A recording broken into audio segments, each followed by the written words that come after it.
Hey everybody, welcome to Lil on Life. I'm Lil, a behavioral neuroscientist, psychological health and safety leader, and ACC ICF certified coach. You're tuning into the story segment. Today I'm going to share with you 3 different stories that all center around savoring. And we're going to get into a bit more of what savoring is in the concept, but for now we're just going to start by sharing a couple of these stories from my life. So the first story is a story about overwhelm. I don't really remember the details of what was overwhelming me in the moment. I just remember having this feeling like everywhere I looked, there was something looking for my attention or for answers, and that I couldn't be all of those places at once. And the other thing I was noticing was that my heart was racing and I was feeling really anxious. I think I was feeling a bit frustrated that I was putting this pressure on myself to respond to everything and realizing that I couldn't be everywhere I wanted to be. Taking a moment to notice how my body was feeling and how this overwhelm was getting to me, I made the choice to just take a moment and step outside and calm myself down. And as I walked out, I remember sitting on the edge of a break wall and just looking around me and taking in the scenery and trying to really just notice something that I wouldn't normally observe in my environment. In that moment, there was this ant that walked by me. And it was something that I normally wouldn't have attended to, but it was carrying a piece of what looked like a chip, likely a chip I had dropped earlier. It was walking very slowly across a patio stone that's probably the size of my 2 hands put together, so not a huge space or anything like that, but just noticing its legs and it pausing and the way it readjusted and shuffled as it made its way through. And there was nothing particularly significant about that moment, but in the space I was in, just noticing this creature that I wouldn't have really noticed or observed otherwise, and watching it make that journey reminded me in a strange way of how small we all are and how many things are happening in our environments and in our backgrounds that we don't realize. In that moment in particular, perhaps it was because I was feeling overwhelmed. It was a really helpful reminder that we carry hard things. And in carrying those hard things, that people and others may not notice that we're carrying them, the way that I wouldn't have normally attended to that ant being there. And in a way, that reminder of how small we are, even though we're carrying big things, was a really good moment for me to remember that sometimes we need to take the time to get there. That pause, that reflection, noticing that there is a whole world happening around me that I was unaware of in that moment, really helped to ground me, helped me slow down my breathing. It helped me get out of my own head and my own worries and remember that there's a whole world happening around me that I could be missing because I'm so insularly focused on what's going on in that moment. It was really a helpful moment to pause and say, what else could I be missing? What can I be grateful for in that moment? And it was really helpful to have that reminder because it allowed me to slow things down a little bit and to look up and see what else I might be missing. To see that although I am feeling overwhelmed, some of the things I'm feeling overwhelmed for were things that I had imposed on myself. And so just having that moment to pause and reflect and remember my smallness was a really good way to hold some perspective about what's going on around me. So this brings me to my second story. And it's actually 2 stories that I'm combining into one because even though the stories are different, the experience of savoring is the same for them. So both of these stories take place at my cottage, which will come up a lot because it is a place where I find it easiest to really lean into perspective and savoring, to take those breaths and just slow things down in a way. It's partially because it's in nature, but it's also a place that I've come to really deeply incorporate as part of my reflection. And in holding it as a space for that, it really allows me to almost dedicate time and space to the practice of reflection, making it more of a habit or a routine that allows me to have that pause. So getting into my second story, this actually happened with 2 different people at the cottage this summer, and it was different experiences, but the feeling was very similar. And in the first of these situations, a friend who was over and we were actually out on the water. We were sitting on our paddle boards and feeling the water on our legs and the wind blowing on our bodies, helping to cool down on a hot summer day. And what happened was this friend of mine shared something that they had been going through as a part of their life and something they had been struggling with. Unfortunately, we know that so many women experience issues with infertility, and she was sharing with me a bit about her journey and the emotional experience of going through this particular struggle. And that's not the part of the story that lended into the savoring, but what did was this moment of feeling very deeply connected.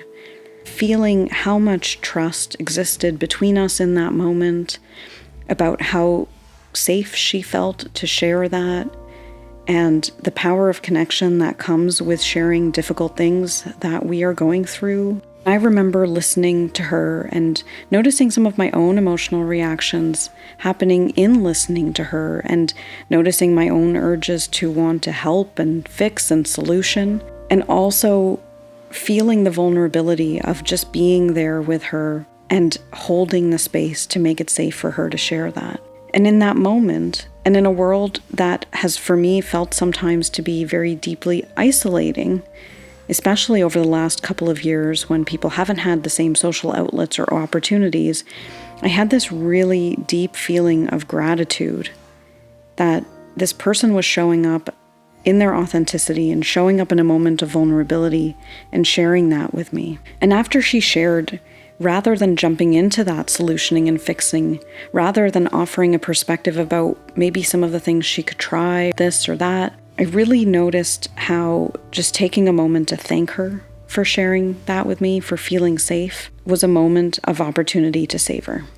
And so I asked her if she would be open to doing a mini savoring practice, a grounding practice, like we did in the bonus episode last week where I was walking through the cemetery near my house. And we did that moment together. And it's amazing how even as I'm retelling this story to you right now, what's coming up for me is a really visceral memory of the experience of being out on the water with her that day. Not just how it felt to have that moment with her, but the actual sights and sounds, the sensory experience. I can almost feel the water on my legs and that wind, the warmth of that sun in recalling it, because in experiencing that moment, I sat very deeply with those sensory experiences. We did that same 5 grounding practice that we did as part of the bonus episode. And it stands out to me right now how even just retelling that, all of those things are coming forward again. The other thing it does, in having savored that moment, is make me feel very deeply connected to her. And this is a friend of mine who lives in a different city. We don't get to see each other very often, and it can be hard to find time together. But I can feel in this moment how deeply connected I feel to her. The feelings of warmth and connection, the feelings of friendship, the feelings of trust and safety that existed in that moment. And we know from the science that savoring is an opportunity to actually foster deep feelings of connectedness, which is amazing again when we talk about a world that can feel very disconnected. It's not about the number of people you're with, or even if you're with people, it's about that sense of connection to them. So in bringing back this savoring story, what I can feel so clearly is how close I feel to her in this moment, even though she's not here with me. And the other part of this story that is with a completely different person, but almost a near identical experience, happened when another friend of mine and I were having a cup of tea at the cottage. And we were sitting out at the dock, and I remember this is someone who would describe themselves, to use her language, she would prefer to squish or push down some of her own feelings, especially when they're difficult. But it was this moment where we sat together and she shared with me something about a very deep, meaningful experience and how she perceived the world because of it and how she shows up in her life. And it's the exact same feeling. I can feel that cup of tea on my hands, and I can feel and almost hear the birds that were circling around. And I can almost hear them again in this moment. And again, it just brings up those feelings of connection, those feelings of belonging. It fosters my sense of community, even without having the person beside me. And so those first couple of stories are hopefully starting to articulate how when we really are present in a moment, when we lean into engaging our senses to consolidate that moment, it reinforces it as part of our experience and makes it part of our recall. And we can do this when we're having positive moments, like the moments of connection that I shared, or to bring ourselves down from a moment of escalation or overwhelm, like my aunt's story talks about. But it can also bring us into experiences that are troubling and in some ways give us comfort in them. So this last story is a little bit of a more difficult one to get through and is a bit of a hard share for me, but it feels important to do this in this moment. So being a shorter person,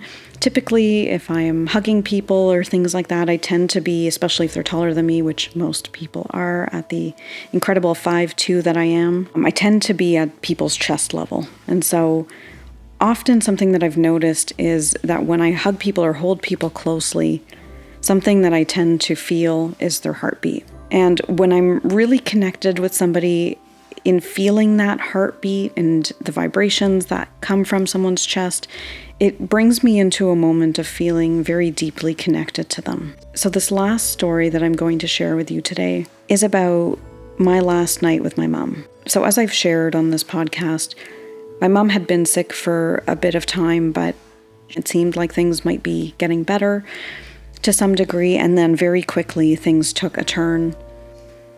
And I remember a friend of mine saying to me that if it came to a moment where we knew she wasn't going to get out of it, to really take the time to be present and connect with her in that. And so on my mom's last night, I really took that opportunity to do something I hadn't done in a long time. I allowed myself to get into her bed, her hospital bed, and cuddle up with her for what would end up being that last time. I remember putting my head on her chest and holding her hand and really taking a moment to savor what was happening and the sounds of her breath, the sound of her heartbeat.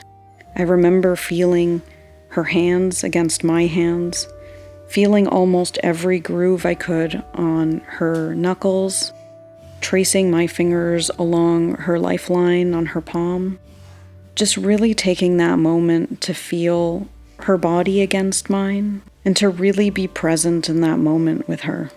I remember also feeling how my heart was in that moment, feeling broken and appreciative at the same time for the life she had given me, for the memories and the lessons, taking that moment to offer my gratitude to her and to really just reflect on the person that I am now. So although this is a really difficult moment to recall, different from the friendship ones in the sense that this wasn't a moment that brought me joy. It's one that in some ways brings me very deep pain. But being able to have been there in that moment with her and to really take in the experience and the gravity of that moment always reminds me of the importance of remembering what really matters, how I want to honor her going forward in a way that leads with love, leads with bravery and kindness. And in recalling this moment even now,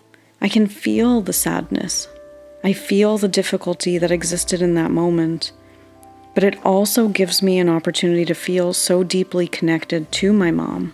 And it really allows me to reflect on the fact that I was there with her in a really difficult moment.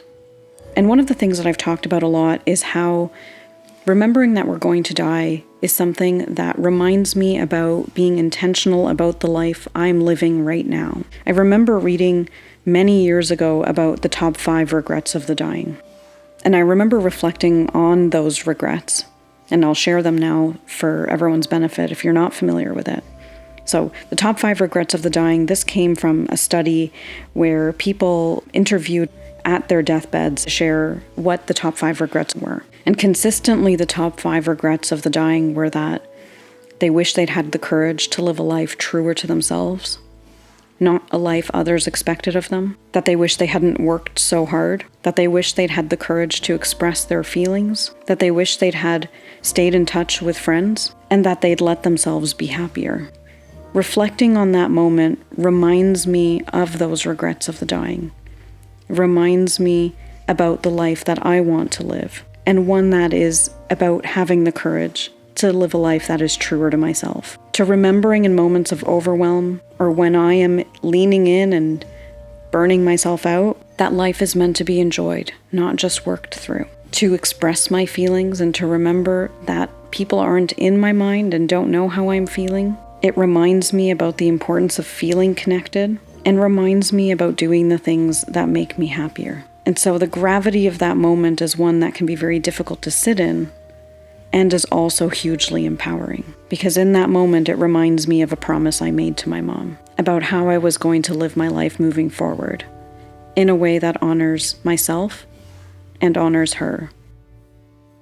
The commonality between all of the stories that I just shared, whether they are small moments, whether they were deeply connecting social moments, or really difficult moments, all of them have a common theme of gratitude, because all 3 of them gave me an opportunity to reflect on something, to pause, and to find something that I am going forward with in my life in a way that honors who I want to be and allows me to lean into the things I am grateful for.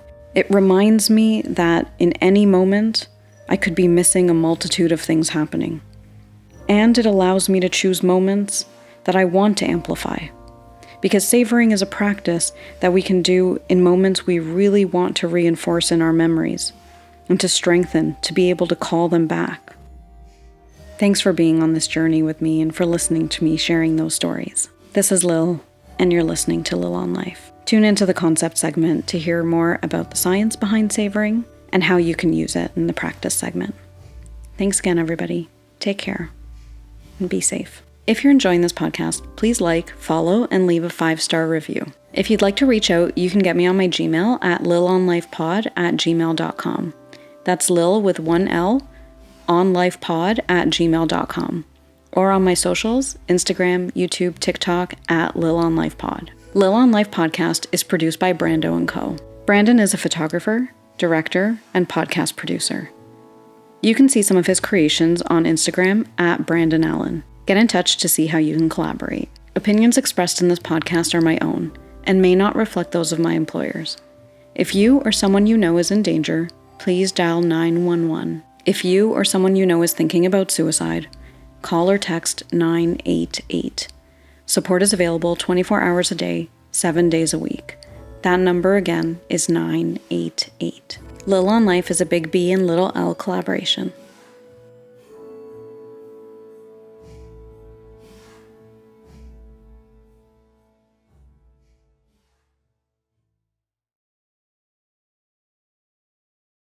So I think what I'm really trying to say here, and I'm getting a tiny bit embarrassed, I think, or tangled up in the fact that I just shared this really difficult moment in my life in the context of something that I'm savoring, and that feels kind of weird in some ways to have those 2 things in the same space. But I think what I'm really trying to get at is taking the moment to really notice what you're experiencing in it and really just soaking up whatever gratitude exists in that moment. So despite it being this really difficult moment in my life, it was a moment of very deep appreciation. And it was about really trying to prolong, slow down that time, being really appreciative of the sensations happening around it, being very deliberate to take in the moment, noticing its impact, and in a way, just being in her company, taking her in fully and appreciating very deeply all the things I'm grateful for. And so it's this really deeply, profoundly important moment, and being able to lean into savoring it is just finding whatever bits of goodness existed in it. and continue to exist because of it.